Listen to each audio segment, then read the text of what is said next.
everybody, it's me, Joey Pisapia, and welcome to 5 Things to Look For in Fantasy Football. This week, Week 13, right here on Fantrax. And I know we're getting really close to the playoffs. It's that last playoff push. These are important things to look for, so keep your eyes peeled, and I'm going to give them to you. Let's start with number 1, and that is with Melvin Gordon out now for the first few weeks. How will Austin Eckler handle the workload? Or will he have to shoulder all of it? Because I think that Justin Jackson's actually going to get more than people realize. He had 7 carries last time when Melvin Gordon went out, and one of them was for 20 yards. That's a positive for Jackson, so if you missed out on Eckler, I think Jackson might be a guy, if you're desperate right now for running back, you might want to pick up. They're going to want to run the ball when they're facing Pittsburgh this weekend on Sunday night. They want to control a little bit of that game clock. Don't let Big Ben have too many opportunities, so I think you're going to see both running backs eat quite a bit on Sunday. All right, the second thing to watch for is David Moore. David Moore for the Seattle Seahawks has been very good this year. He looks like Russell Wilson's new go-to big guy in the red zone. I know Doug Baldwin's gotten healthier. I know Tyler Lockett's been very consistent, but David Moore is a guy that kind of gets lost in the shuffle sometimes. He's been very productive. Has he gotten the biggest target volume? No, but he's made the most of it, and that's what's important at the end, my friends. All right, the third thing to watch for, Week 13 in the NFL, is now that you got a new OC in Jacksonville, now that Blake Bortles is sitting on his ass and in favor of Cody Kessler. Yes, Cody Kessler, again.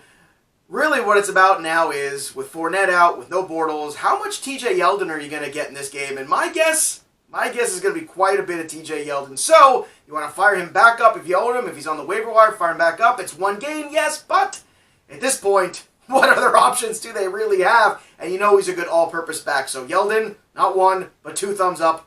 Good job for him. All right, the fourth thing to watch for is James Conner getting back on track. The last 3 weeks has been a little inconsistent. Yes, the Denver game was better for him, especially on the receiving end, but that key fumble really did hurt his fantasy day. James Conner needs to bounce back in a big way. I think he will at home, but if he doesn't, all of a sudden, there'll be a lot of rumblings and grumblings. Did we do the right thing with Le'Veon Bell in Pittsburgh?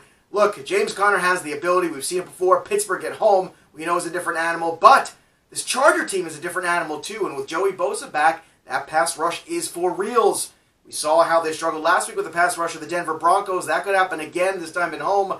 Keep things a little closer than you think. So James Conner, it's time to step up, my friend. And the fifth thing to watch for this week, Week 13 in the NFL, is, well, how are the Minnesota Vikings going to respond when the New England Patriots inevitably attack Adam Thielen? Because that's what the bets do. They take away your best weapon. The Vikings' best weapon is clearly Adam Thielen. And when they do, does that mean that Stephon Diggs can step up in the void and be the man?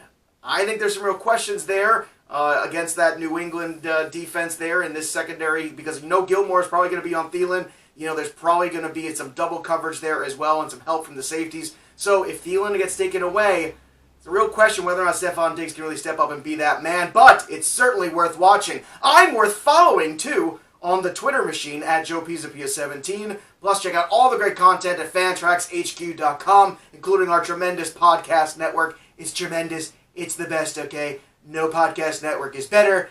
All right, that'll do it for me. I'm Joe Pisapia. No more bad impressions. I'll see you next time, kids. Stay on track.